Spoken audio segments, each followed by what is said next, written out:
come in. We don't have any. Welcome to episode 722. Ah, Dwayne Wade both in the back of our videos. I'm so happy right now. Okay, what shot is that? I'm trying that's to his last shot. That's the last shot. against Brooklyn. I was there. I was at that game, right? Is it in Brooklyn? Yeah. Yeah, I was there. I was at that game. He got a triple double, I think. He did. Andrew, you're gonna have to jump in at some point because we might just talk about Dwayne Wade for like an hour and a half. Is there anything to talk about? No, I knew this was going to happen because both of you guys are South Florida guys. Oh, both of you guys are basketball fans, specifically with the Heat.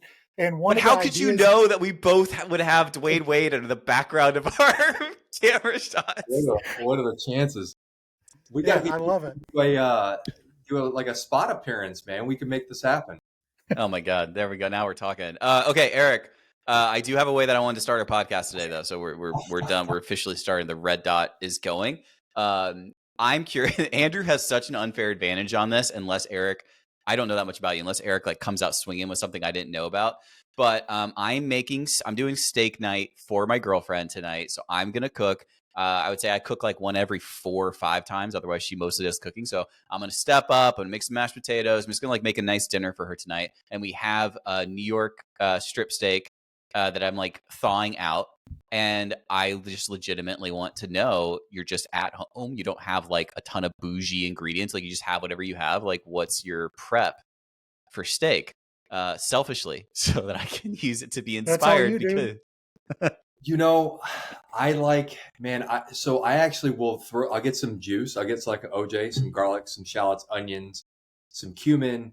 And I know it seems like you always have this. I always have this stuff around. I got a family of 5, so there's always like juice or something like that. Anything acidic or tropic, like I love to throw into a marinade and create my own little marinade, like extra virgin olive oil, and let like the fattiest ribeye or filet tenderloin soak for a little bit. And then grill it and just do like a little al minute carne asada, like just sear it perfectly. And it is the most incredible thing ever. And then I always have flour tortillas hanging around. So flour tortillas quickly on the plancha or over the range, boom, boom, boom, get them crackly, and then put that thing in there with some guacamole, and I'm happy. I'm so happy. And that's what sounds amazing. I would be happy, bro. And that for me is like, and we always have those around. I love protein, and it's just so easy to do. And it's just you fix it, forget it, let them out, and then grill them. They're delicious. But yeah, that's what I like. That's how I like to eat the steak. Otherwise, I'm gonna make it in a cast iron skillet, base it a little bit with rosemary from the herb garden, some chopped and pressed garlic, base it, finish it off the oven, mid rare, perfect. That's where I'm leaning, that second part. But I want to just I want to be really honest. I was not comfortable in the kitchen most of my life. It's been like the last couple of years I've started. So I would say like just most of my life eating out or eating like terrible food, frozen dinners, Uber Eats. Oh my God, what I probably spent on Uber Eats living in New York City it was just insane.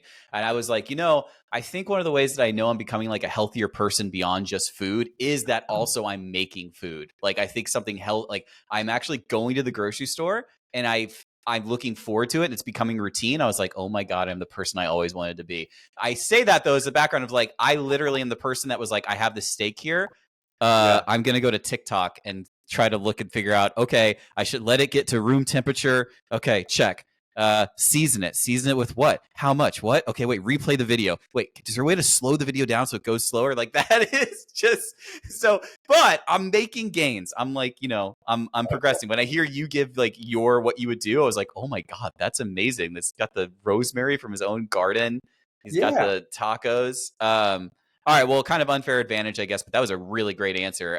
Andrew, you're not thinking. You're just like your go-to. I'm just going to make a steak tonight for Deandra. I mean, the second iteration that Eric said is pretty much my go-to to cook a steak. Hard salt crust, pan sear, butter based. If it needs a little bit more uptime, but in the oven on low temp and then let it rest. But I mean, dude, don't let Eric fool you, man. He is a culinary gangster. Like this guy can throw down. I've cooked with him. I still make the pasta sauce that he taught me how to make 7 years ago on a regular basis. So like, dude's legit. Don't let the facade and the protein shake nonsense get you out of the mindset. He's got chops, man. Man. That means Okay, a lot. Yeah, That the butter based and rest, but the key is let it rest before you slice it. Like on Yeah. average, 30 seconds per ounce, and just let it hang out. And listen, use your hand, right? I was just teaching my wife this the other day. This is still rare, mid-rare, mid-well, well done. That's how you know. Yeah. What? Wait, huh? You know about that? I mean, Yeah, bro. No. yeah. If you want to know the degree of doneness of where your steak's at, when you touch it, if it bounces back like that, that's rare. And the closer that you go to your wrist, the more well done it is. So if you get to this point where it's like super firm, you know it's well done. It's just you cook the piss out of it.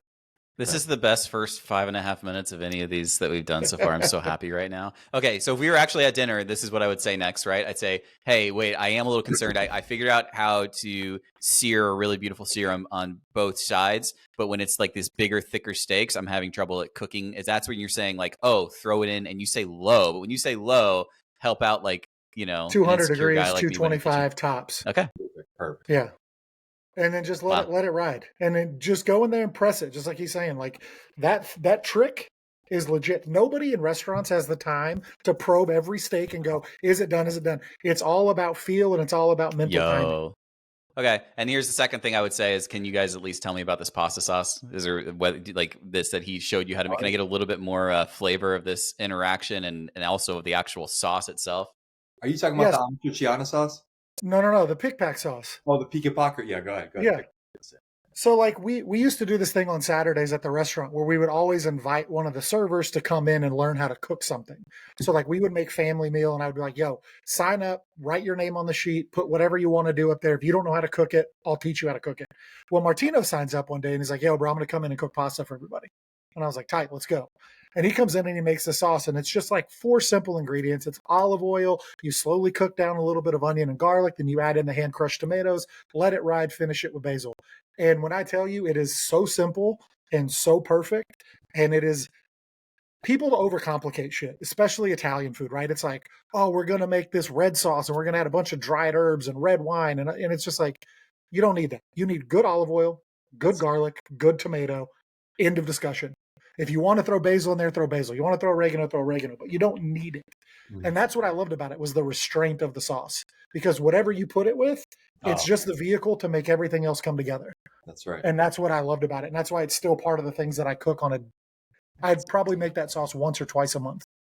So legitimately, Eric, I'm just curious, how does it make you feel to like actually hear like still to this day he's like this? Not only does he still use this sauce, but he like thinks of you when he uses this sauce. It's great. I mean, listen, I'm such a huge fan of Andrew and anything he does, and I've learned so much from him in every aspect, right? I think that's the beauty of this industry, is that you learn from everybody, and what he did in the time that we worked together, he just changed the game for us at Virago when we worked together at that restaurant as a chef, and we were so fortunate to have him. Not only is Andrew, and let me brag on Andrew a little bit, is an incredible culinarian. Please. But an amazing business person who has the right sense and understands how to run a profitable business, but also knows how to be a great leader. And I think like where you get a lot in our industries is that you have these incredible creative chefs, right? That know how to put the most amazing things, the best ingredients on the best plate and make it look as pretty as possible. But they don't always know how to lead people, or they certainly aren't very familiar or comfortable running a business. And this guy is, Andrew's this unicorn who knows all those phases of the business and know how important it is to not only select the right ingredient, but to select the right people.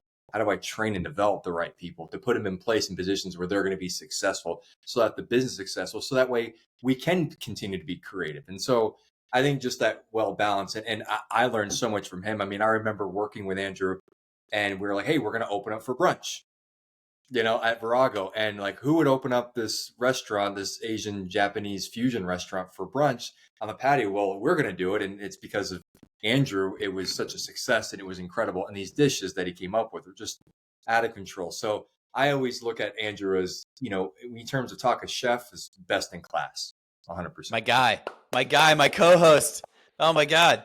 I'm fucking hyped right now. I'm hyped about you. How's it feel to receive all that praise? Tell me what's No, I mean, obviously there's a level of uncomfortability for sure when you're talking to people, but I think Eric and I have always had a great relationship. We've always been direct with each other, and I think it's awesome to know that the learning has gone both ways and that door swings back and forth both ways, because as much as, we work together, and as much as, maybe on the culinary side and the kitchen side, we've collaborated.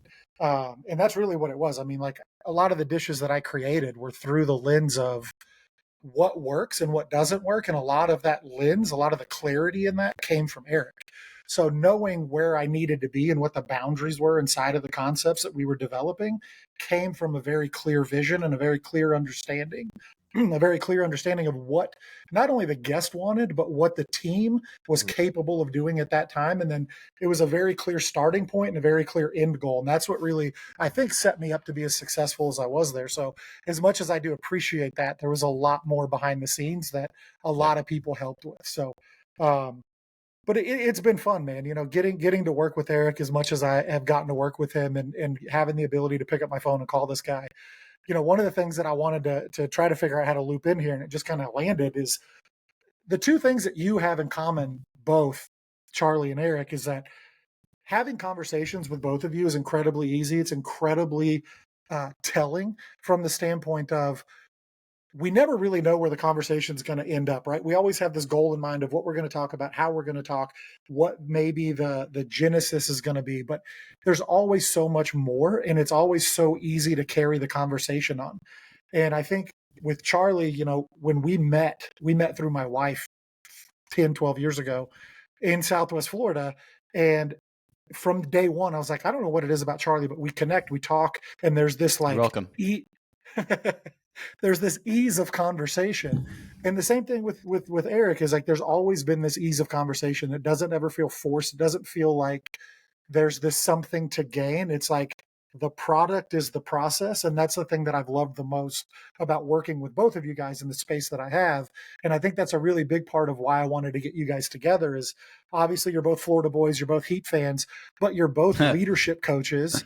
You both understand the need and the importance of meaningful conversation. And you both know how to bridge that gap with people so well. So hats off to both of you, because both of you have shaped who I am. And I think that's been a really fun part of what we're doing.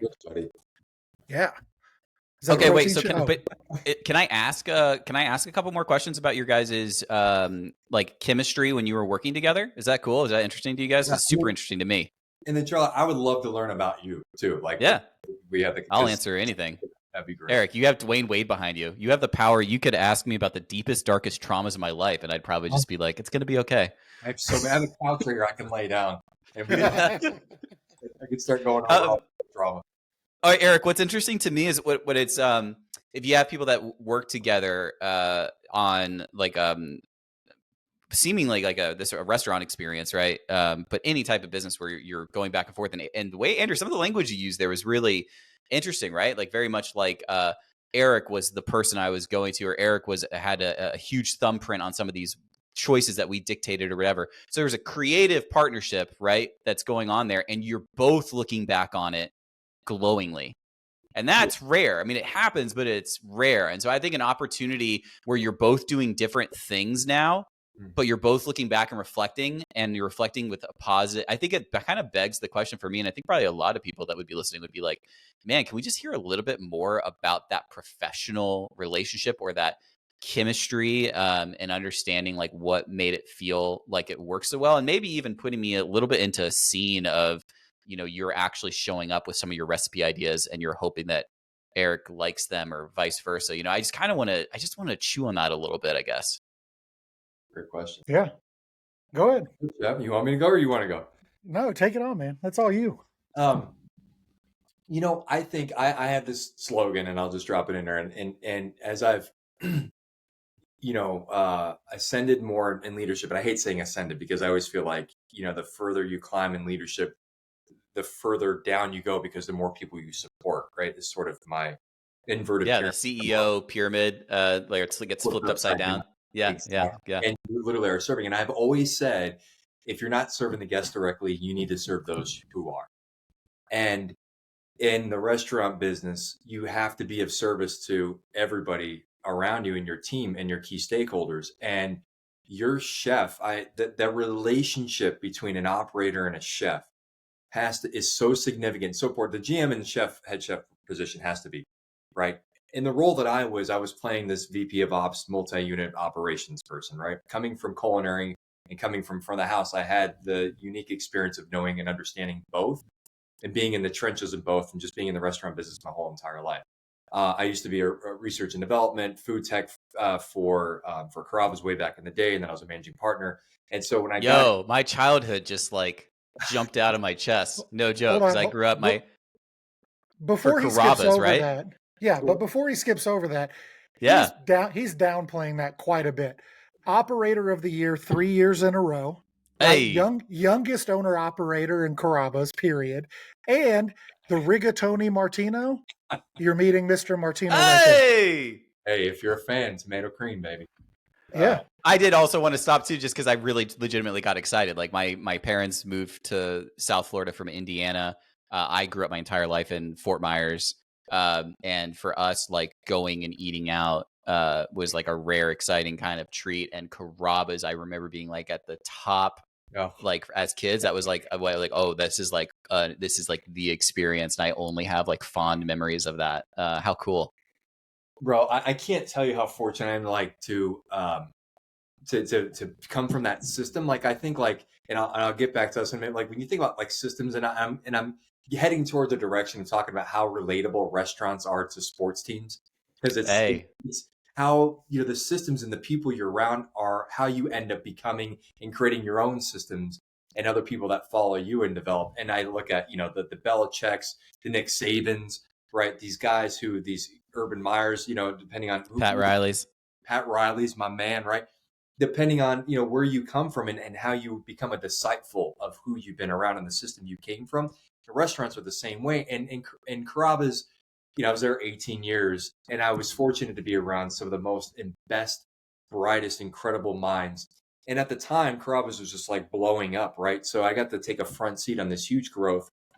And, you know, even like Johnny Carrabba and I are very close, very close. And we were just talking, you know, a couple of weeks ago, we stayed in touch and connected, the old VP. So that's what this is about. It becomes a fraternity and something that you're really proud to be a part of.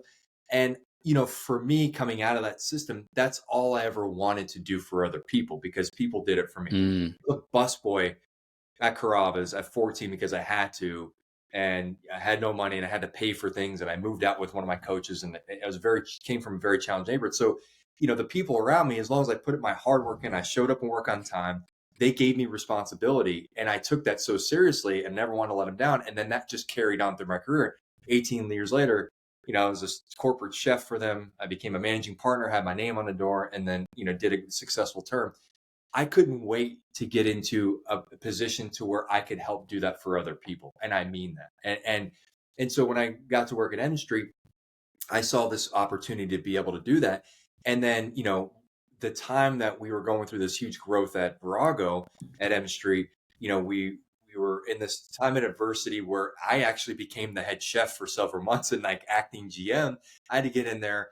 And it was great for me because I wanted to be so close and intimate with the cuisine. And I wanted to learn how to roll sushi and make nigiri and break down fish properly and do all these things that I was so excited to learn, on top of creating a training system.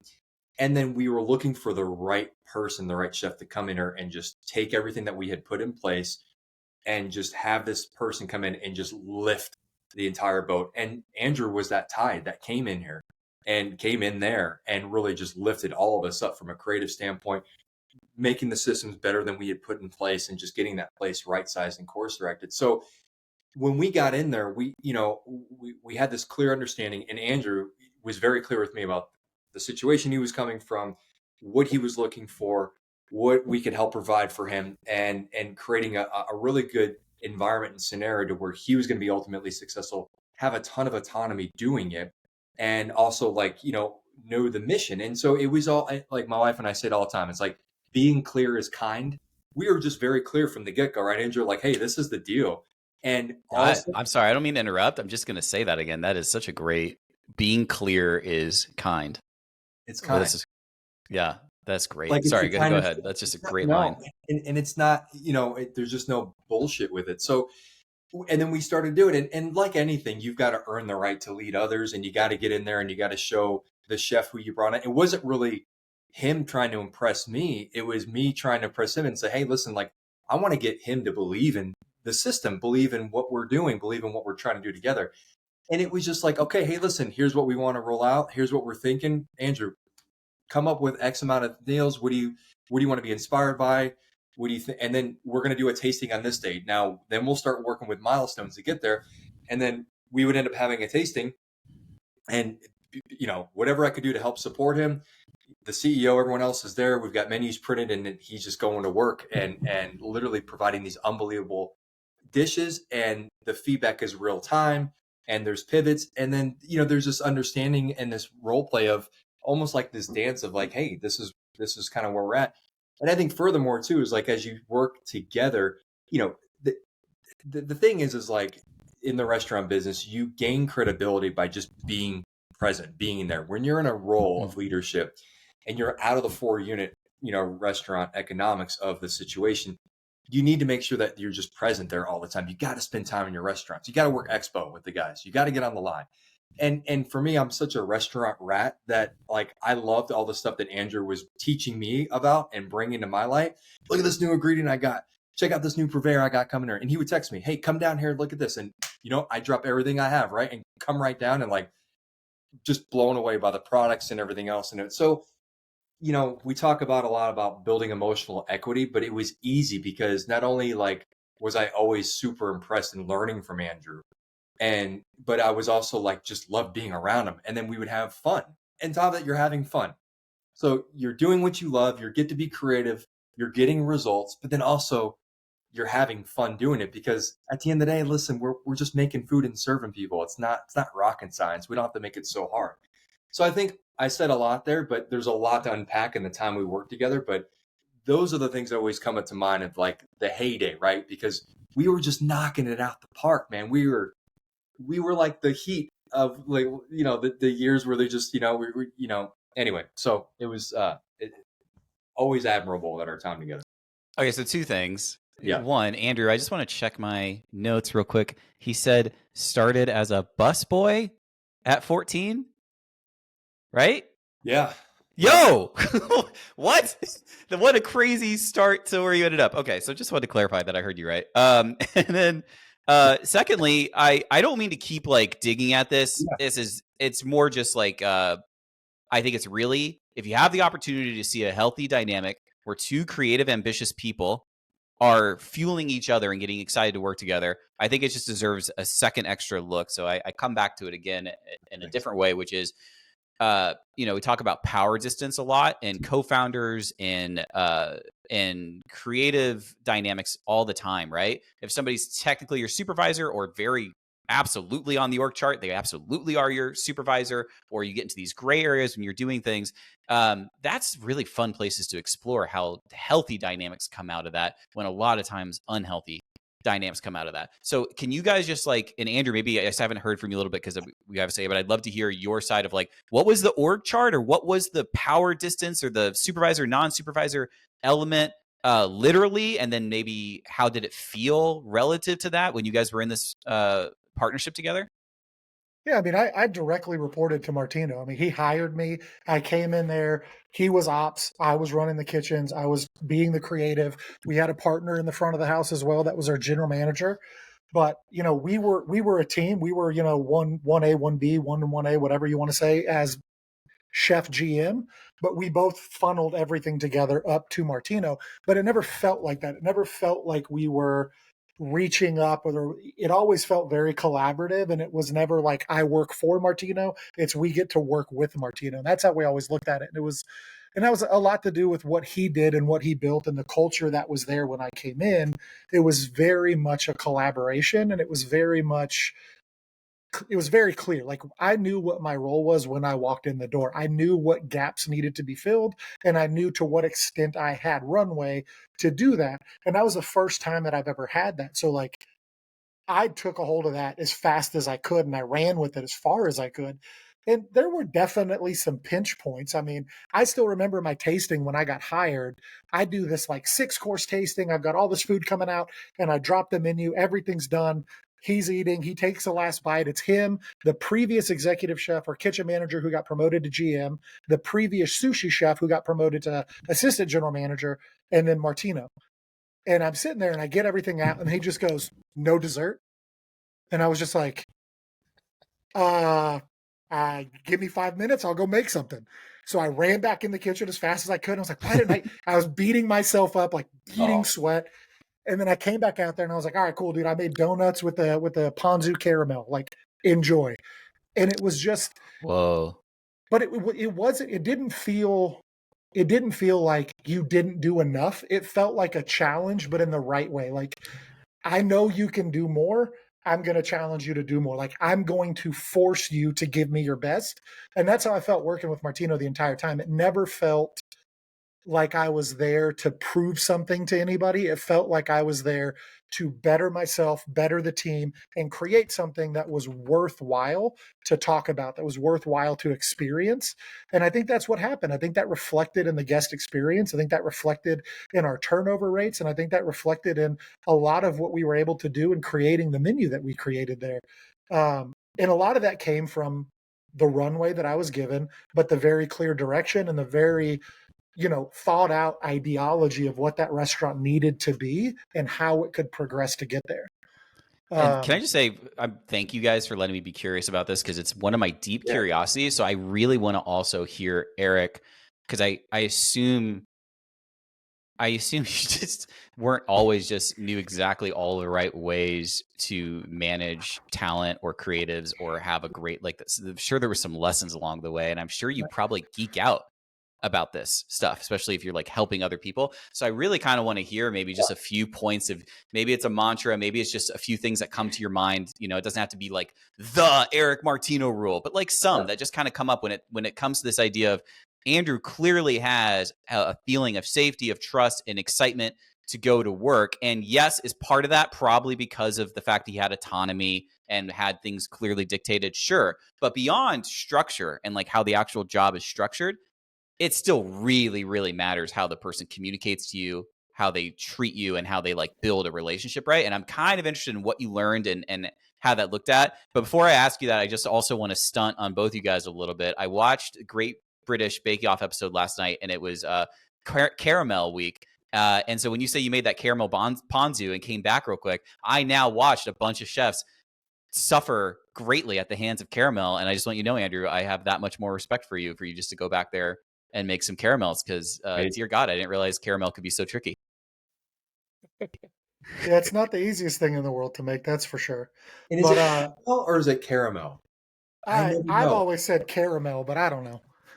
I think It's caramel too, I think. But it's caramel. I think all three of us just decided, and nobody's ever going to ask that question ever again. It's so caramel. no one should ever We say did it again. Yeah. Yeah, it's weird to think that it's gone now from language, but we did it. I'm really proud of us. All right, I digress. I'm sorry, but my question still stands, right? Like I'm curious what you learned and what you're passionate about in that space, you know? Oh my God, I'm so passionate about it. It's honestly the thing that I love most about the business now, and it wasn't always that way.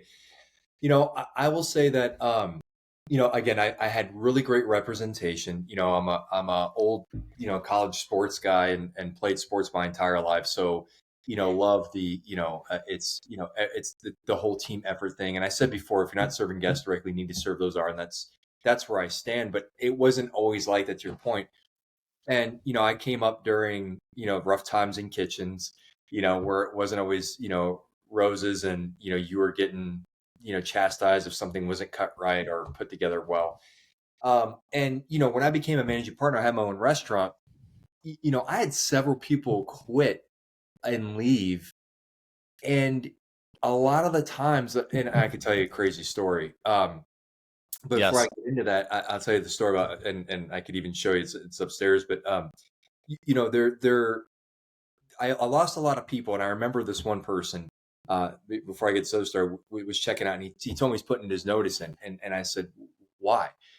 And he said, you want too much from us, and sometimes we're only here to make money. We're college students, and I know this in your restaurant, but we just we can't give what you want us to give, and you're an animal. You're too much. Like, you're on the expo line, you're over here at the host stand, and you're driving us crazy all the time, and we just I just want to go work somewhere and make money. And I started losing one person, and sometimes that's okay. You got to let people, if they're not part of the vision. But I understood that my approach wasn't always approachable, And so what I had to do was just realize, okay, listen, sometimes you got to just manage expectations a little bit better.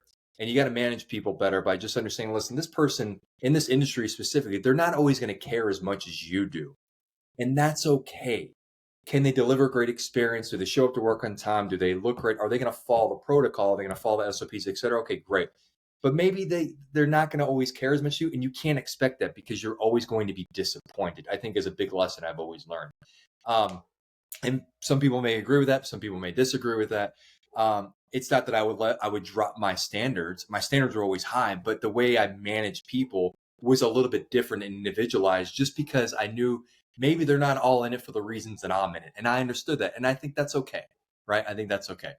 So, this story about, in this individual in particular, I remember, we're at pre-shift and I look at him, his name was Harper, and I always lined everybody up, right? And in a good way. And I'm like, hey, show me your black socks, make sure your creases together, show me your wine key, your lighter, your name book.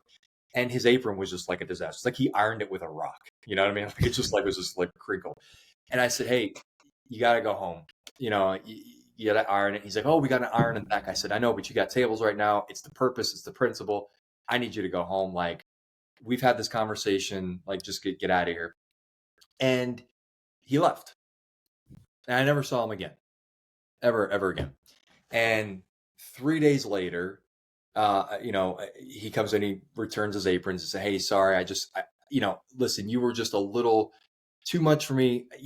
I couldn't really adhere to your standards. And I'm just, I'm sorry. I appreciate, what you've done for me, but this isn't going to work. I said, hey, listen, I appreciate you coming back, bringing these aprons, all good.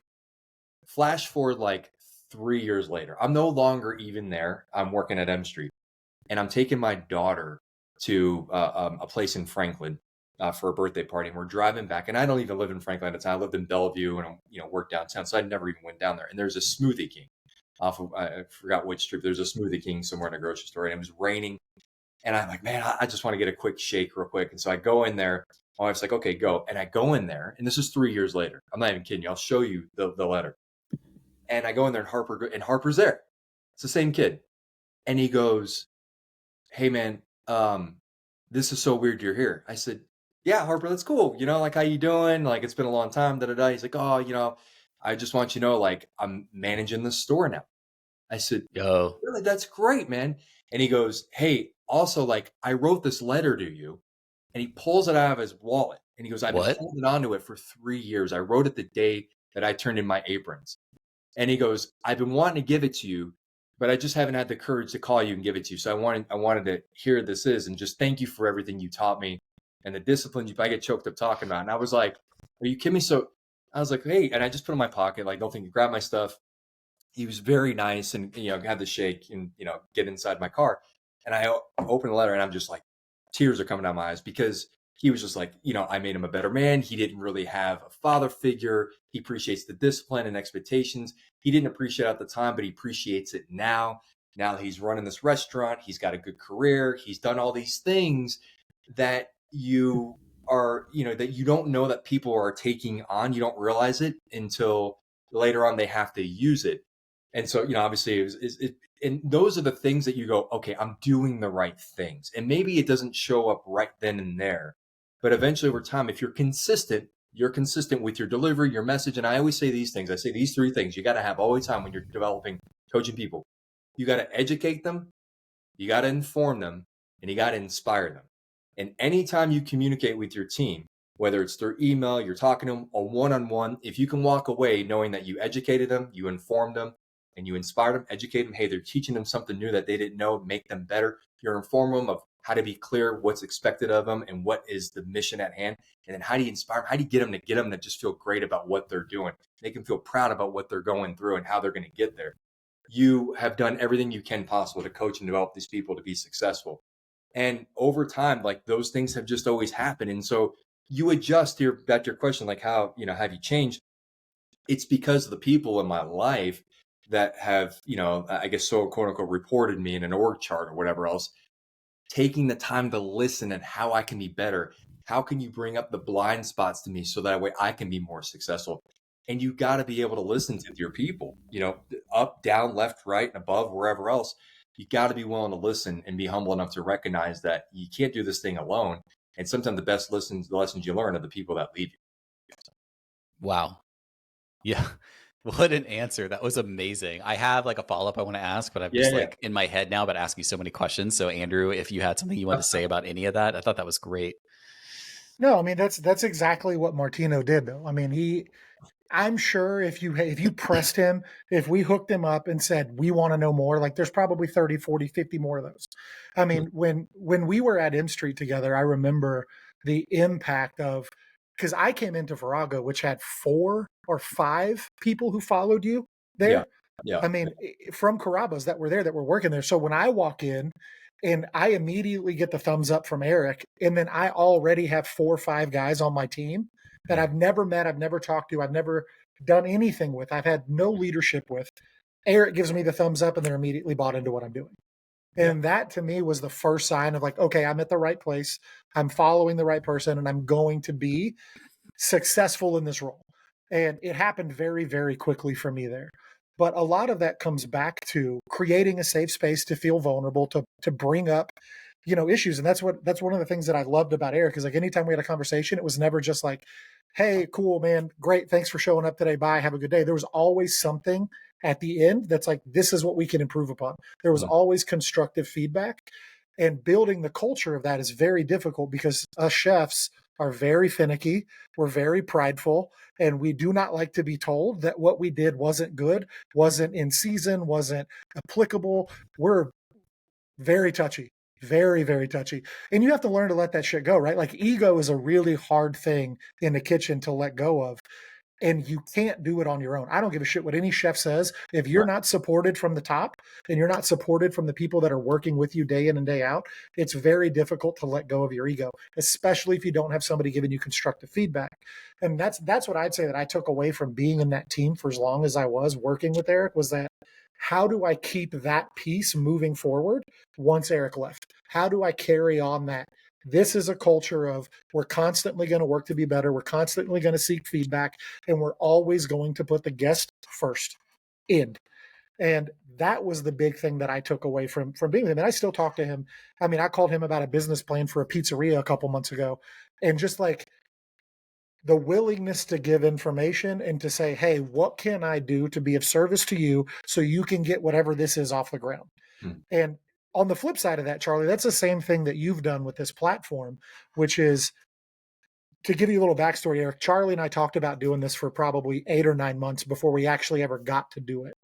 And one of the things that really came through to me that was super clear about what we were talking about was that when you give somebody a creative outlet that's a safe space that they can truly be authentic and talk in a way that there's no judgment, it's just through the lens of curiosity, how just refreshing that is. But it's not easy to do. And Charlie is incredible at that. Like getting to the key of a conversation, understanding the core, and guiding it in a way that everybody feels connected and nobody feels left out. And it came from a dinner that we had in LA where I met a photography friend of his that I had never met before. We sat down and had dinner with Charlie and his girlfriend. And we were there for 3.5 hours and it felt like it was a 10-minute. I mean, it was awesome. And It was amazing. Yeah. Yeah. And I kept reaching back out to him. I was like, dude, how do we do that again? Like you're in LA, I'm in Tennessee. How do we have that dinner experience again? And that's where this came to be.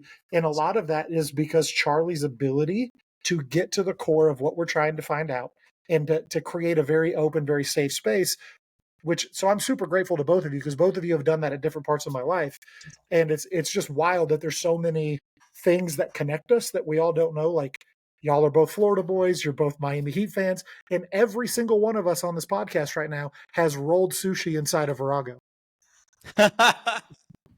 Man, that is actually one of the greatest nights of my life is in Virago. Actually, I was going to ask you because it's come up a few times now. And would one of you or both of you just give a few visual impressions of Virago for people that are listening and the same place keeps coming up just so that they can understand internally what this place might look or feel like relative to just any restaurant that they could go out to?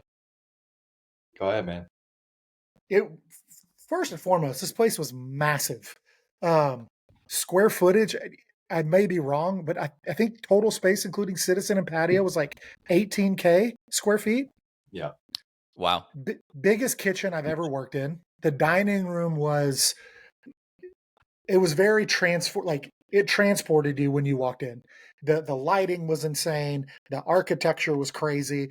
All of the ambiance was focused around the bar and the sushi bar, and it really sort of brought the entire space together. But the workflow with inside of it worked. But yeah, super chic, very nice booths, big bamboo features, this huge sandstone water feature wall behind the sushi bar that was backlit. And there were so many elevation changes within the space. Like you're walking down into the bar, you're walking up into the booth section, the private dining. And then we had this beautiful like concave wall that like guided you back to the patio. It was just a gorgeous space that was, to this day, one of my favorite experiences. See, isn't that so much nicer? I feel like I'm there now. I'm in the space. It's so beautiful in there. I once went on this date with somebody who was getting their master's in like lighting for commercial purposes, and I didn't know you could get like a master's in that. And then I started to see like what the charges were for these big commercial projects just for lighting experts, and it was like a 24-hour radicalization. Like from forever on, I had like such a greater, deeper respect for lighting as art form and creating ambiance. I was like, oh my God. Yeah. Yeah. The design of that restaurant was, I think, was best in class for that time period. There was a lot of restaurateurs trying to catch up. You know, the owner, who's sort of like chief of design, he just had a really great eye, learned a great deal from him in terms of restaurant design. I mean, some of the elements today that you see, you know, he was ahead of the time. I think Chris was really ahead of time in terms of design. You know, just really had a really good eye. And, you know, the real estate team had a really good understanding of what, you know, how that area could come to life there and 12th and McGavick. And man, I mean, just for years, it was like a pillar of Nashville culinary. It was and experiences. It was the awesome. heyday back in the day. So yeah, there's beautiful restaurants. Okay, here's my follow-up. Man, there are so many threads here. And I think that what Andrew, you're talking about too, like about curiosity, I'm very interested in like just human connection in a sense of, I get really excited to learn about things. I love learning, but I love like when certain values just like naturally cross over and we're like, oh, we both share a value or curiosity about this. And it just leads to good conversation. So in this case, some of the things first off, Harper having that letter, that's just an incredible story. Yeah. I mean, good God. That's awesome. It does make me think of this thing I think about a lot when I have 6 nephews and nieces. My sister has 4 kids. At one point, I lived with her for a few months, a few years ago, and was just kind of helping with the kids and like like day in, day out, you know, picking up kids from things. You know, as somebody I have no kids, right? I've just been like a bachelor most of my life. The thing about being with the kids all the time and having them ask you questions constantly, especially in this uncle role where maybe they're looking up to you and they kind of want your advice on stuff.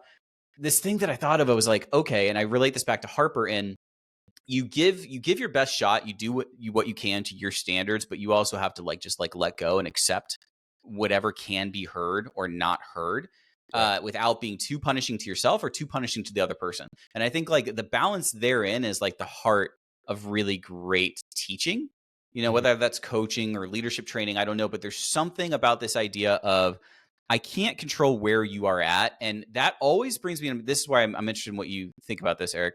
It always brings me back to this idea of humbling myself and reminding myself that I wasn't always somebody that would have been really great at certain jobs. Like if I can go back to 18-year-old me, and I know that 18-year-old me or 20-year-old me, or even like 22-year-old me, would have deeply frustrated 36-year-old me and giving them an assignment or giving them something to do in one of my businesses.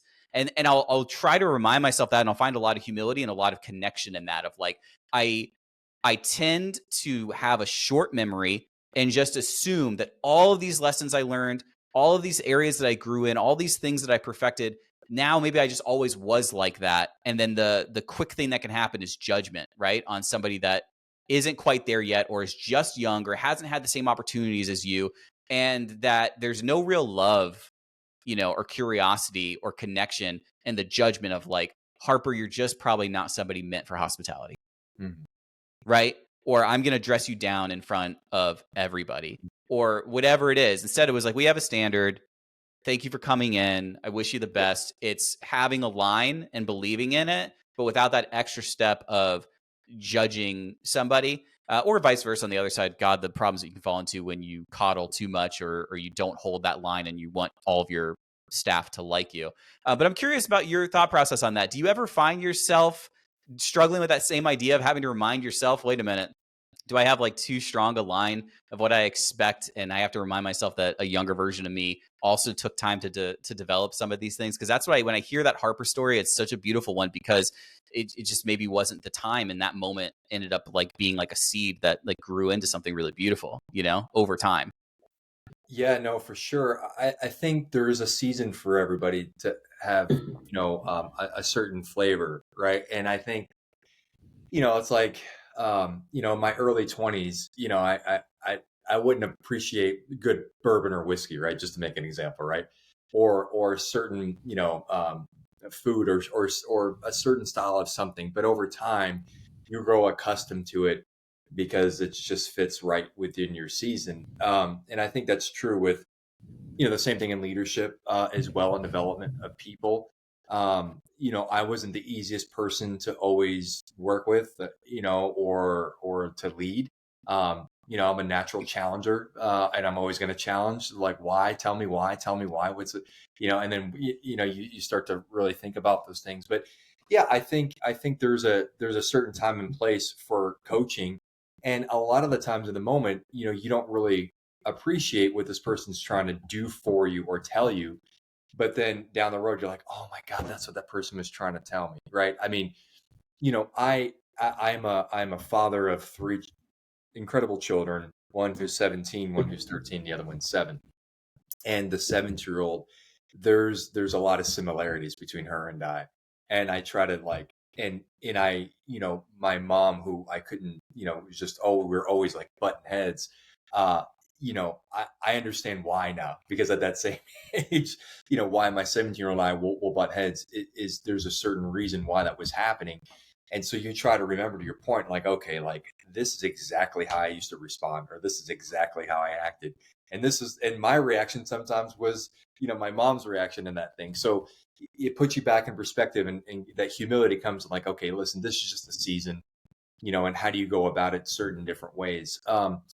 I think that's the other thing too, is that the other kind of backing up to getting success from individual people and how it's so important. Yeah, you coach the group, right? And you deliver inspiring information and good education. But then the one-on-one sessions, you start to learn what makes people tick, right? And you start to learn how they need to be coached or handled differently. Some people, they love pats in the back, right?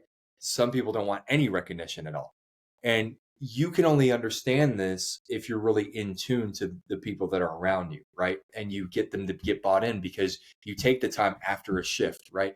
I can't tell you, if you're in the restaurant business, and anyone out there listening who's going to listen to this is in the restaurant business and they own a restaurant, the best time to ever get anything across, to make things stick with your people, is taking the time to have that one-on-one after a shift and say, hey, let's just go talk in booth a little bit, or before a shift starts. Hey, what's going on, man? Or like, hey, what's happening? Tell me about, no, I don't want to talk about work. Tell me about you. How do you get into work? There was this thing when I came over to Jose and Andreas, we had a lot of it. I took over the fast casual division of the restaurant. So basically all counter service, right? And there was a frustration when I came on board with a lot of the workers who, for the most part, are minimum wage workers, right? That they were having a hard time showing up to work. They're always late. I mean, just like habitually late, 30 minutes, 45 minutes. And when you're running a skeleton crew to make labor, when one person shows up and you've got 3 people scheduled in a high intense prep kitchen, it hurts, right? You're always scrambling. And I kept hearing this over and over again. Hey, the GMs are complaining. Da, da, da. I said, well, have you had like a town hall? What do you mean? Well, have we brought in the hourlies and said, hey, let's talk about these. What's going on? Like, why are you late? Like, no, they should be here on time. I'm like, I get they should be on time, but do you understand why they're not on time? And let's have this discussion. So we had this town hall, we get everyone together, and a lot of the workers were late because they were trying to get their kids to daycare or kids at a relative's house, so that way they could come earn $15 an hour. And so they're running on metro schedules, right? And bus schedules and subways, and they're already at a barely a minimum acceptable minimum wage, right? And of course they're late because all this chaos, we want them there at 9 a.m., but the bus schedule runs this and this, that, and the third. So it was like, okay, well, let's adjust the end times and let's figure this thing out so that way they're not in trouble. They can retain their job, take care of their families, and then we can be there on time. But we wouldn't know this. We just think they're doing it on purpose. No, they got stuff going on. So let's stop and analyze this and think and have this conversation so we can come together and figure out a solution. Because if we keep doing, hey, gotta be on time, like that's not going to you're not going to learn anything. And if we can be the employer and the restaurant that can actually help accommodate, again, not letting down standards, but listening and adapting, now you're really starting to run a good business of people to know that they've got ultimate buy-in and they're hearing you. And now you're building that emotional equity with them, right? And I think it's just such an important factor just to listen and ask those questions because you're going to get further along.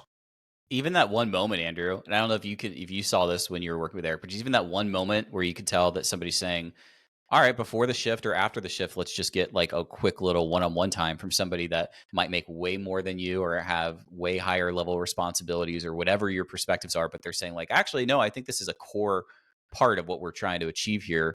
These little moments actually might matter a lot. God, imagine how many places would be healthier if that kind of thinking was more prominent. That's freaking awesome. I love that. And it costs nothing. It costs nothing. It's just showing that you really give a shit about your team. You know, you care. You got to show that you care. And you can't just talk about it. I always say good culture has to be caught. It's not taught. Like you gotta be in there with them. You got to show them that this is who really gives a shit at the end of the day and who's got your back. You need people fighting for you behind closed doors. Anyone that's on my team, I'm going to go to the battle. I'm going to go to battle for them 110% to the mat. Like you're part of my team. Like we're doing this thing together. Let's go sleeves up. We're going to get it. And that's just how I've always been wired. And I think it's just important. And it's so hard to get good labor and good people that I think, in this generation, you have to have the give a shit factor more than ever. You just have to.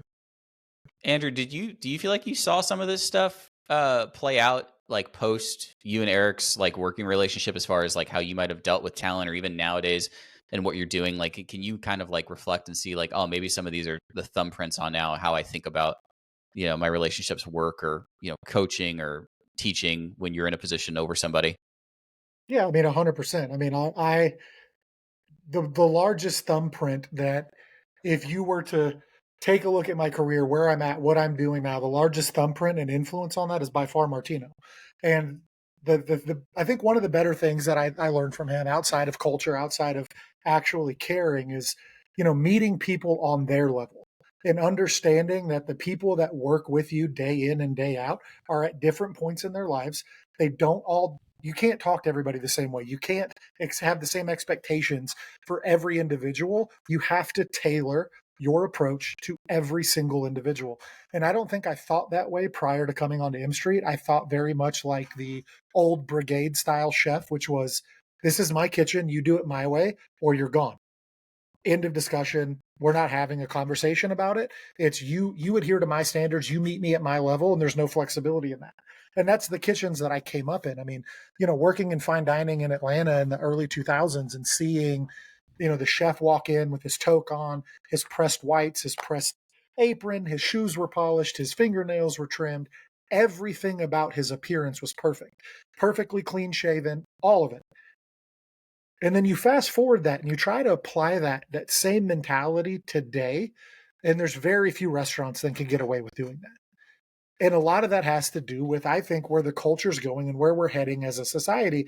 But inside of a restaurant, you have ultimate control. And I think not taking advantage of that control and understanding that the people are the most important part of the foundation of any business, but specifically in restaurants, because those people are there to have an impact on the people walking through the door. And the best part about it is we don't know anything about what those people are experiencing when they walk in. All we know is that we have them for this window of time. And if we do what we're supposed to do, we're making a memory. And that part is something that I took with me and that I still do to this day. It's how do I carry that on to where every time I have an interaction with somebody in business, be it if I'm on a marketing call, if I'm on a sales pitch, whatever it is, how do I leave that impact to where the memory is positive of our interaction and that they're looking forward to the next one? And that's what I would say is the biggest thumbprint that Martino left on me, because I didn't think that way at all. That's not how the culinary world is brought up. And that's not what 90% of kitchens, that's not at all how they run. So first off, thank you. I don't know if I've ever told you thank you for that in person, but yeah, it's 100% that. And I wouldn't be where I'm at today if it wasn't for Martino. And I've said that to him in multiple ways, but yeah, super appreciate it. What's that? I said you'd be further along. Yes, yeah. I wouldn't personally. I wouldn't know the trick of using my hand for the steak if it wasn't for Martino. You know, so we've all been impacted. It's okay for me to understand. So I think where I want to see this conversation kind of shift a little bit is that Eric, you're very big on the leadership side of everything, right? Like the business side, the P&L, the profitability, all of that's important. But the stuff that matters is the feeling the people have after you come in contact with them. And a lot of that flows through the lens of leadership. And a lot of what Charlie does now is in that same role, with it, whether it be coaching, whether it be working with people on reentry, whatever the case may be. But how do you two navigate those waters? How do you find what works? How do you sort of, narrate that story to be something that's impactful, to have the lens or the tools in your belt to be able to provide that to somebody else? I'll let you. Yeah. Okay. Yeah. I'll go. Well, I think for me, it's two very different answers depending on what part of my timeline you're asking. I would say up until a few years ago, the answer to that question was a furious, restless energy built off of an identity that needed to be kind of held up by progress and by achievement. So if I wasn't challenging myself, if I wasn't building, if things weren't continuing to move in the right direction, as far as I've got a company that's doing well, I'm starting a new business, I'm going and getting a new degree from this thing, whatever it was so much about external validation, completely foreign to me, by the way. I didn't think like this. I didn't know any of that stuff. But it was like a fuel source that was unsustainable, that was relentless. So I achieved a lot with a lot of anxiety and a lot of insecurity as the reason. I need to prove, even going back to when I was a kid, and we talked about this, Andrew, when I basically failed kindergarten, had to go to summer school so that I wouldn't get held back. Right. And my brother, 2 years older at the time, had gotten into a gifted program that I had failed the exam to get into his gifted program at his school. Right. And so from a very early age, I can still kind of remember my parents kind of treating me a little bit differently, not in a shitty way at all, but in that discernible way as a kid of oh, you're, it's important that you, just try and put your effort in, which is the greatest gift accidentally that they could have given me, instead of treating me like a gifted kid and it's because I'm smart or whatever that's important. Instead, it's the effort. But in a lot of ways, I unsustainably relied on that effort engine and on I need to feel like I'm doing important things that I can look at and go, I'm okay. I'm a good person. I'm not a bad person. I'm not lazy. Look at all these things I'm doing. Right. And so that was the answer for a lot of whether it was to be a better leader, to read more books, to watch more videos, to try different things, to just do all this stuff. A huge chunk of that was a fear of what if I don't do enough? What if I don't, keep going and keep trying or whatever?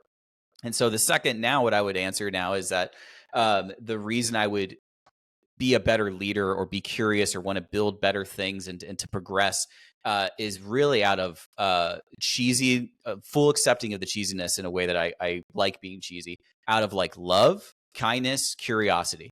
That's all it is that there's a sense of self-acceptance and love for myself, love for my community, love for the people I might get to work with, and a curiosity of I wonder if we tried this, or I wonder what, element of man, I really don't want to give this direct feedback to this person because I'm worried about how they'll perceive me. And I've done enough growth now, and I've been swapping out this fuel source that was so fucking intense for a healthier, hopefully more renewable fuel source that I can actually sit outside myself in a meeting and think, oh, I'm stressing right now and I'm uncomfortable because I just don't want to say the thing I'm really thinking.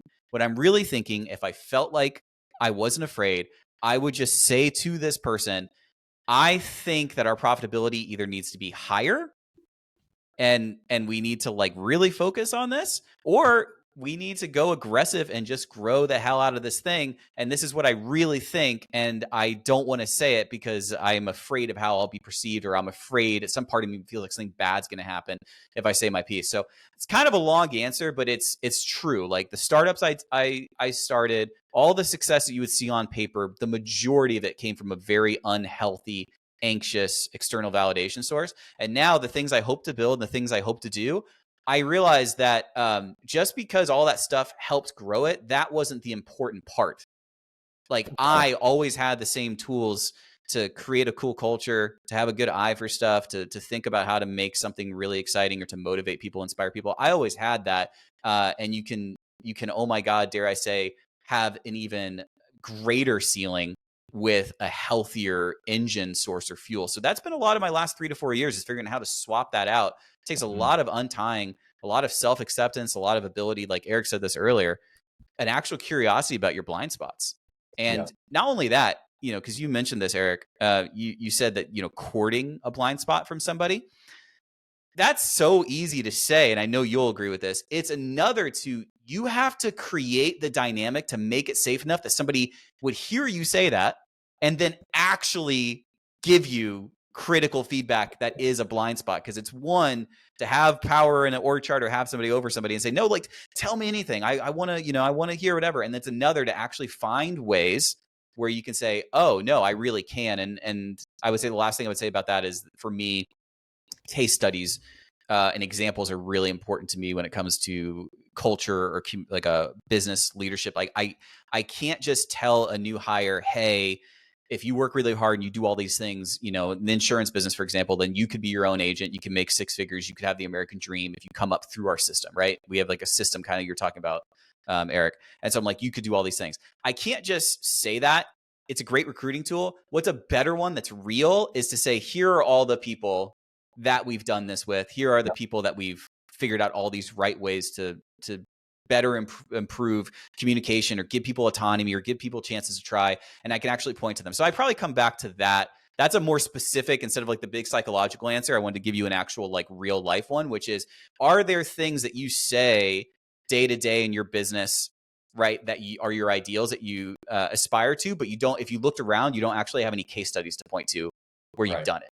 And so that's really important to me now too, is if we say we're going to do this, can we also point to and say, and that happened for this employee, and you can ask them about it. And maybe they even work somewhere else now, but we were happy for them to work somewhere else because we knew that they would forever be like a testament to what we're trying to do here. So yeah, you can see I'm pretty passionate about that specific question, but I love that. Yeah. And through that, you create all these ambassadors, right, that are just enriching and emboldening what you've done for them, right? And that feel just perpetuates and propels forward. Yeah, no, I love that. That's a great answer, Darrell. It's great. That's awesome. It's wild when you get to see that impact. And you know, the one thing I will say, that if there was like a little bit of jealousy or a little bit of envy that would ever come out in me, it was what would have happened had I taken a leap in a different direction. You know, when Martino, when he opened the Hudson Yards location for Jose Andres, I got a phone call from him. I was like, hey man, what does it look like for you to move to New York and come and work with me on this project? And to be 100% honest, I've never really said the answer, but the answer for me was imposter syndrome. That's why I didn't say yes. It was like, I'm looking at Jose Andres, right? Like the guy when it comes to being an ambassador for the right things that this industry does, right? Build longer tables. I think that's the name of his podcast. But it's like, that idea is so core to who I am. And when Martino was showing me photos of Jose Andres holding his kids and seeing, you know, Ferran Adria working R&D on this like salad project, my whole like experience flashed before my eyes, and I was like, you know what, I'm not ready for that. Like, I'm not at that level. I can't do that. And I feel like that's where we kind of hold ourselves back, is that we don't accept where we're at on the journey, and we don't look for the and I'm not saying internal validation, but to your point, Charlie's like, what was that fuel source? And for me, the fuel source was always, how do I quiet down the naysayer? And that's really what it came to. But there's been instances where I felt I was beyond that, and I obviously wasn't. So it's interesting to see that play out, and for you to have that, reflection going back. And I guess where I was going with that is like, Martino, when you see, if we were to write down on paper, right, everything that you've done from busboy at Carrabba's to COO of Think Food Group and everything in between, what steps that when you took, were there anything like, man, if I would have explored this avenue, or if I would have, and I'm not saying we're going to wish to do something different, but like, are there curiosities that you didn't get to explore because of the trajectory that you were on? Oh man, it's a good question. You know, I've had a really great career, and it's still very going strong. I mean, I think I remember, I was so enamored with Carrabba's back in the day, and I always knew that I was gonna, like, I wanted to have a high level leadership position, particularly a president role with a restaurant group. And so I been manifesting that for so long because, I've got this mantra. Andrew will tell you, I always say to the top. It's like my call signs, to the top. And it's because it's a reminder that we never arrive, but we're always going, right? We're always striving, we're always climbing. And so it's like, I never say at the top, I'm here. It's always, hey, to the top, keep going, keep grinding, keep climbing. You're almost there. Great job. Keep ascending. And you just, but remember to let the rope down for those below you, right? And help pull them up ahead, right? It's just this, in my brain, it's imprinted. Like I've always had that trajectory in my mind.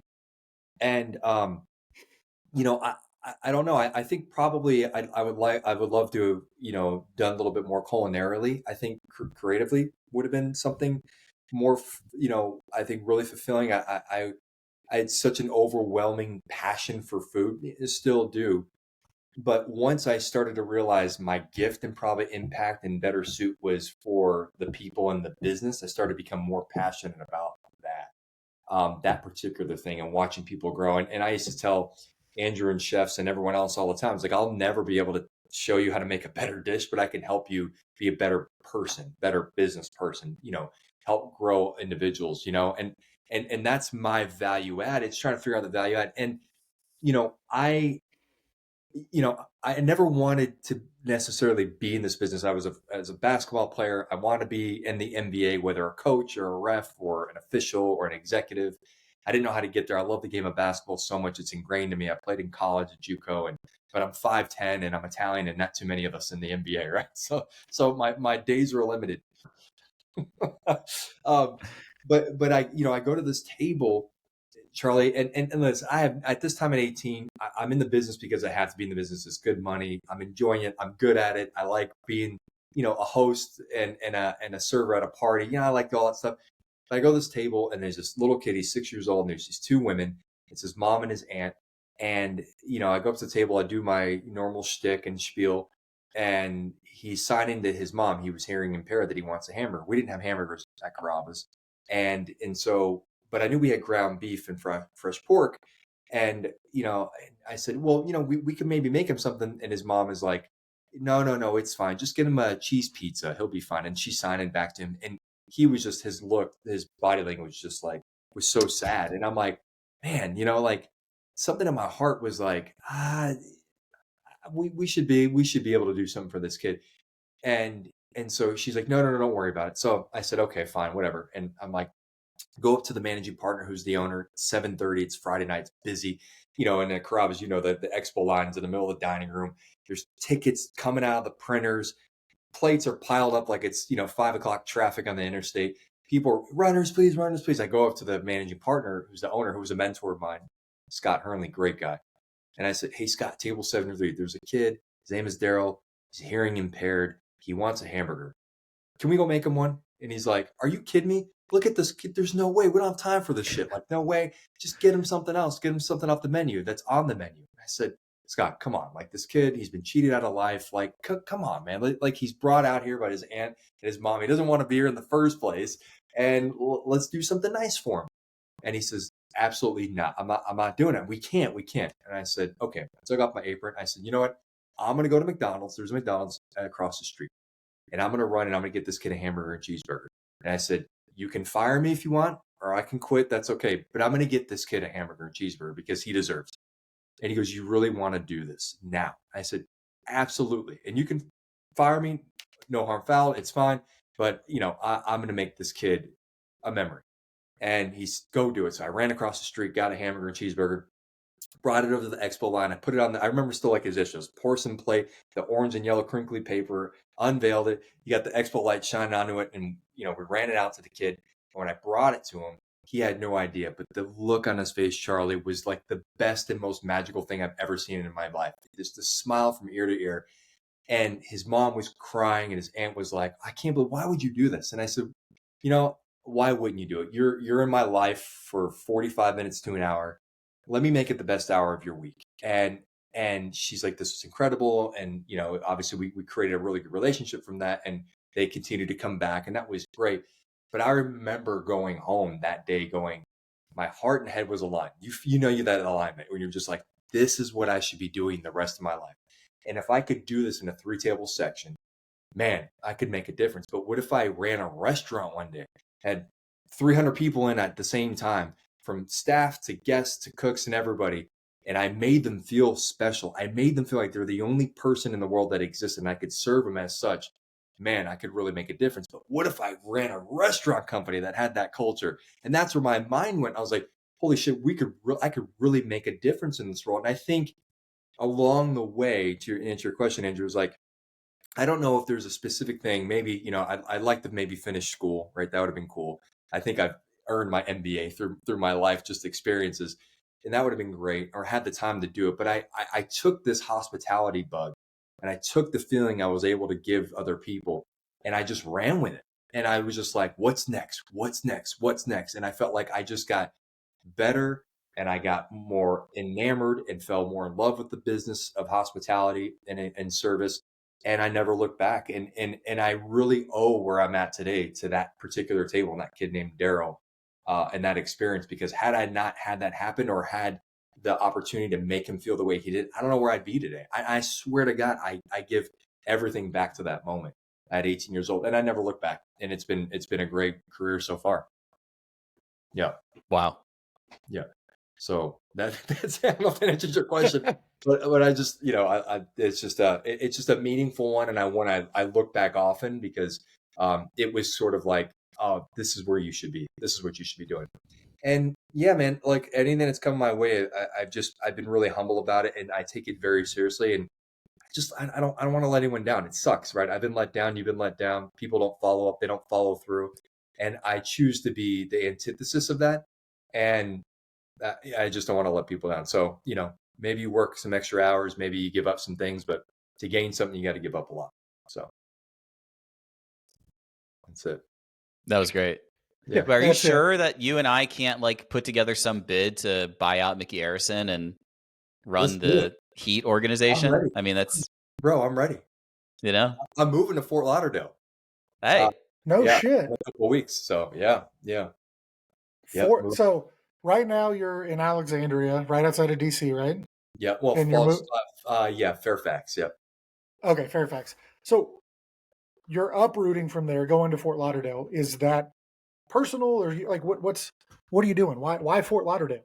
Well, I was recently the president of MENA Group. After I left Jose as chief operating officer, I became president of MENA Group. I was there for the last year. In between, I launched my own hospitality group called Culture Hospitality Group, and been working with some great developers, and was trying to grow that. And then most recently, I start as the president of Hard Rock Cafe July 1st. So in a couple of weeks, I'll be joining that team, which is an exciting opportunity and a big job. And I couldn't be more like fired up about it. I mean, I've worked with some great celebrity chefs. Obviously, Michael Mina is incredible. Jose is incredible. The time my M-Street has been great. Going back to Carrabba's, I'm really fired up about this particular iconic group, right? What's more iconic and, than Hard Rock Cafe? And, not to get like too patriotic. I was at the segue. Give it to me. I want it. I want the patriotism. Give it to me. I was at Vivek Surtees restaurant Taylor in Nashville, a couple months back, and I work with Vivek on a couple things. I love him. He's the best. Someone you should have on your show for sure if you haven't on. 100%. He's 100. He's amazing. And I'm looking, and he's doing pre-shift, and I'm just like a fly on the wall. I'm hanging out with him for service, and I'm looking across, and I'm going, man, like there's a person represented from each ethnicity and background, like in his restaurant. He has a small staff, but everybody's from somewhere else. And he's united them. And I had this idea, and I'm like, and this is the time where I'm like, I'm interviewing with Hard Rock, and I'm thinking about this position and this opportunity and how iconic that group is. And then I start thinking about how American that is, which is great, even though it's, we're founded in London, but how like everybody like internationally looks at Hard Rock as Americana, right? That's what it is. Like where you get better cuisine and entertainment and live music and retail and everything. We all had a Hard Rock Cafe shirt at some point growing up, it's everything. And I start looking at it and I go, man, restaurants are America. Like it's the definition of what America should be. It's the ideals of what our forefathers brought to this country. And it's people coming from different backgrounds, uniting for a certain cause to serve one another. That's America. And what is more American than restaurants when you think about everybody coming together from different backgrounds for a common cause, a common goal to serve one another so they could serve a greater good?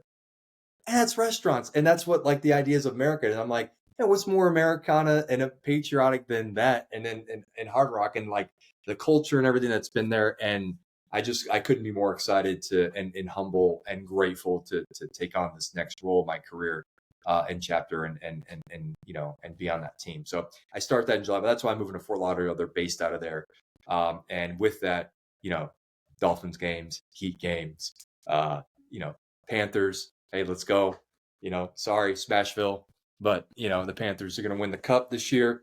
And here we go. So it'll be good to go back home for sure. Congratulations on that. And it does seem that much more likely now that I can hit you up before my next Miami trip. We could probably actually realistically go see a Heat game together. 1,000%. So it's funny you mentioned. What's that? It's the best. I said I want to experience that because I've only ever been to one NBA game in my life. Oh my God! So like Charlie and Eric take Andrew to his second ever, and hopefully, so what was the first experience? So it was like 10, 15, no, it was longer than that. It was when Dwayne Wade was still playing, not Dwayne Wade, when Dwight Howard was still playing for the Orlando Magic. And it was the home closer for the Pacers in Indiana. My buddy just got back from being in Iraq and got courtside seats gifted to him. So we went and set courtside. And it's the only time in my life where I felt tiny. When Dwight Howard walked in front of me, I was standing and he was a full shoulders and head above me. And I was just in awe. And everybody was giant. That's the thing I don't think I realized about watching basketball on TV is like when you see a dude that's 6'11 standing next to a dude that's 7'1, you don't see the parity. But in real life, when you're on this courtside and it's everybody's 6'10 or taller, mind blowing. But the energy, it was incredible. That was when Denny Granger was like really coming up before he got hurt. Wow, you remember Danny Granger? That I was gonna say, I don't like that makes you sound like you like know hoops. Like if I was like talking to people and we're like, does he really know basketball? Does he know hoops? Or somebody would be like, hey, remember Danny Granger? I'd be like, oh, you know what? I think they might know hoops. No, I remember that because that's the jersey that I bought when I left. I couldn't even tell you the 5 positions on the court. Have no idea. Stop. Well, I'm just telling you as like secret feedback for you, you accidentally now have one of those names you could throw around and people be like, oh, Andrew knows ball. He knows Danny Granger. And you know what, Andrew, like you already know them because in basketball you can cheat. You could just say the 5 positions are the 1, the 2, the 3, the 4, and the 5. Because literally that's what they call them. That's it. That's great. It's the 1, 2, 3, 4, and 5. Hey, the 5 position slides to the 1. It's all that's the vernacular. Well, I appreciate the education. Again, always giving, Eric. Always giving. What's funny is that usually around like the 1 hour mark, I'll kind of like try to casually be like, hey, any last questions or curiosities from everybody? And I'd say most shows go like hour 10, hour 15. And this is one of the first times. This is not a knock against any of the people we've had because I like deeply love some of the people that we brought on. But I'm like, oh my God, I could talk another hour about all these things. But I also want to be respectful of your time, especially with the time difference, et cetera. So I kind of probably bring back that same question of like curiosities or things you wanted to bring up or questions before we start to kind of wrap up here. This has been such a great experience. Yeah, no, I'm super thankful and hope we can do it again sometime. And Charlie, really excited to get to know you. And Andrew, thank you so much for the connection. And there's so much I want to learn about you, Charlie. What part of Florida are you from? Fort Myers. Okay, it's on the West Coast. Yeah. But I mean, Miami was like the closest, place for. I got really lucky to nerd out about. I would love to talk about Florida, even if it's just for a few minutes, because I find it a very interesting place. And like truly, because I think that in our like day and age, from a media standpoint, from a political standpoint, from everything, Florida gets like a bad rap in a lot of areas. People kind of want to like paint it one way or the other. But I actually think Florida is a really interesting example of kind of what you're talking about, Eric, as far as like what is America, what is like the great like hope and dream of who we are.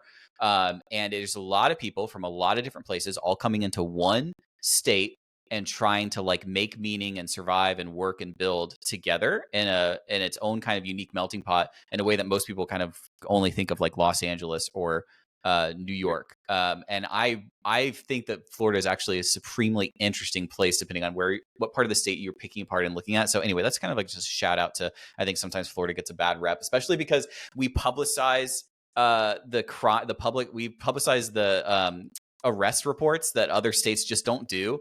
But that's so people just think that more crazy happens in Florida, which maybe it does. But it's like Florida man this and Florida man that is existent because other states aren't making that information public.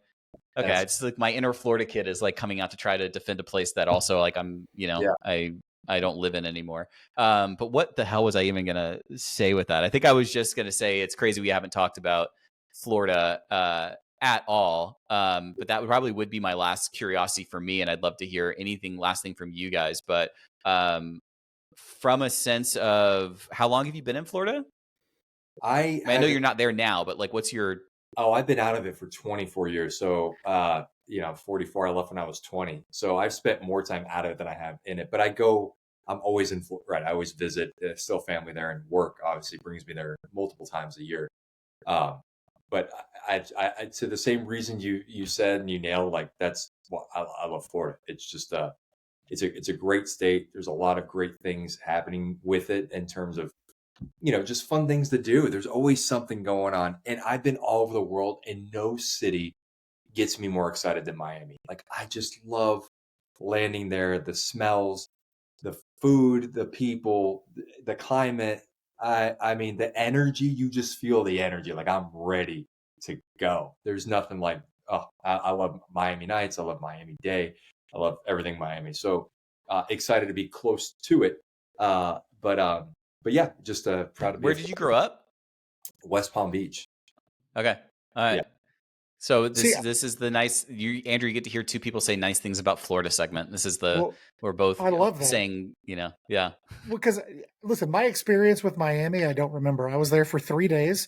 I drove down there on a whim at 4 a.m. hammered when we closed the bar. And it was bad. It was like crazy road trip. We took the wrong highway. We ended up going all the way past Naples, having to cut across the Everglades and then come back up. It was the worst, but I don't remember anything about Miami. So the way you talk about it is very intriguing to me because I've never been back. So yeah, I want to go to a Heat game. I want to go to dinner. I want to have all three of us at a table, and I want to do this again over food. We're going to do it. And I want to see Miami. I want you two to show me the Miami that you both love. Because I'm going to be 100% honest with you. Florida, in my mind, is 100% Florida man. 100, like there is no other. It's just that, and I stay away from it. Yeah. Although I will say there was I was heading back to the airport the other day. I was going to check on, I did was there for the inspection of my house that we have. And I flew in the morning, flew out, and I was pulling out, and there was a huge traffic jam. And I'm like, it's not even like what's going on. And it was because there was this like gigantic iguana not moving in the street. I'm like, oh yeah, it's Florida. It's Florida. It just was like bathing, and no one was going to move it. Finally. Okay, so I want to ask one last thing before we go, but it's totally selfish. And then Andrew, ask whatever thing you want to ask, and I'm good, man. This has been freaking great. Okay, so this is totally. I don't even know if we'll have this in the edit or not. One one favorite, doesn't have to be the favorite, one favorite player that just kind of comes to mind that isn't a franchise, all time, like, LeBron, Dwayne Wade, Bosh, Alonzo, just any player that like makes you like smile or makes you, and I'll go first to give you some time because I'm springing it on you. Believe it or not, Goran Dragic, who I know is kind of recent and never won a championship with us, but he so embraced Miami and he so embraced the organization and loved everything about it that it made, I think, all the fans love him that much more because he wasn't just on contract. He was like, I kind of gave you this feeling like he almost wished he had played every year of his career there. And he played so hard and he was so shifty and he would get layups over guys that were way taller than him in ways that you wouldn't. And I imagine some part of you's got to appreciate that, being like, loving basketball and probably having to get shots up over taller guys. So yeah, that's the one that comes to mind. As this is our little Miami Heat segment that Andrew's just like, wait, what's happening on our podcast? Goran, shout out to Goran Dragic. I love you. Love him. No, that's a great answer. If we're gonna stick to the Heat, and I think it's a good one to do, I think Ray Allen. And I say that because he's on this team with all these superstars. You got Chris Bosh, D Wade, you got, these guys, and the fact that he could just hit a three whenever he wants. Unbelievably clutch is something that I'm super thankful for.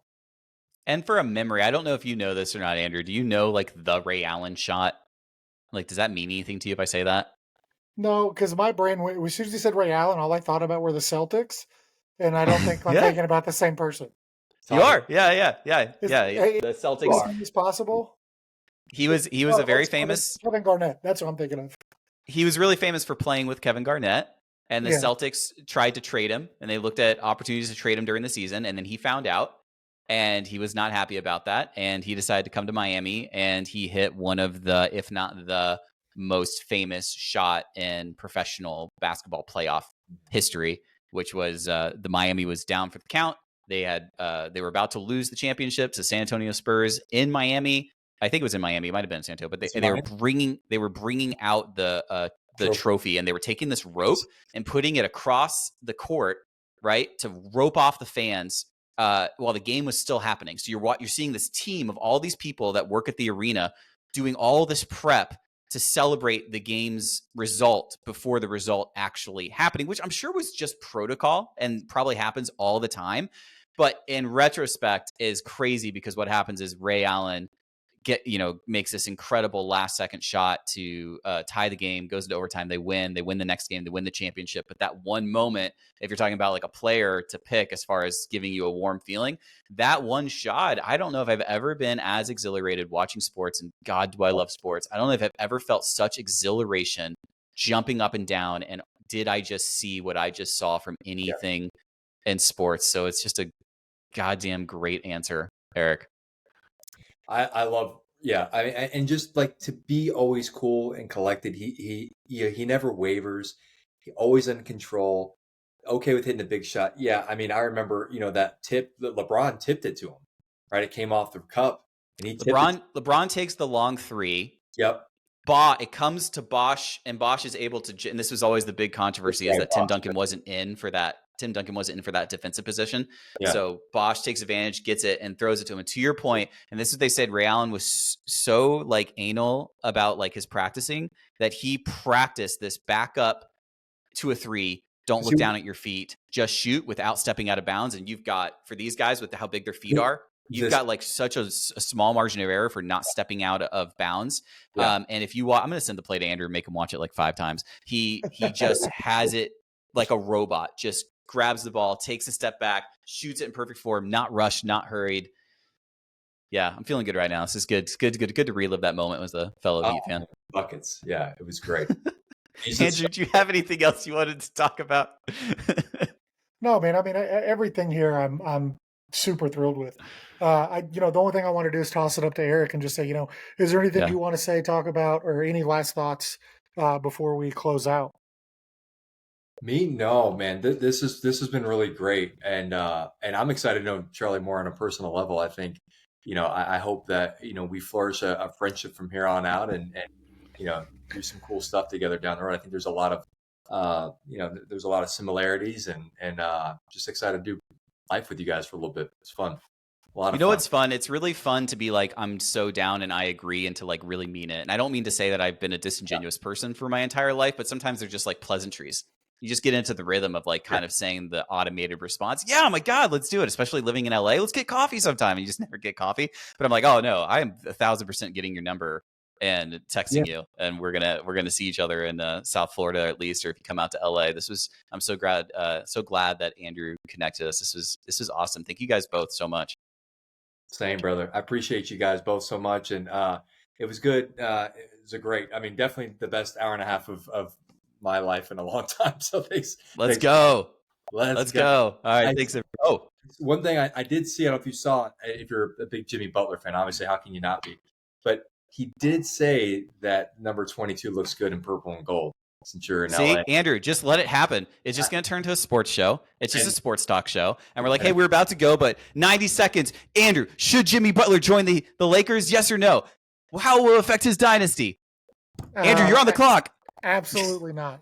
Don't go.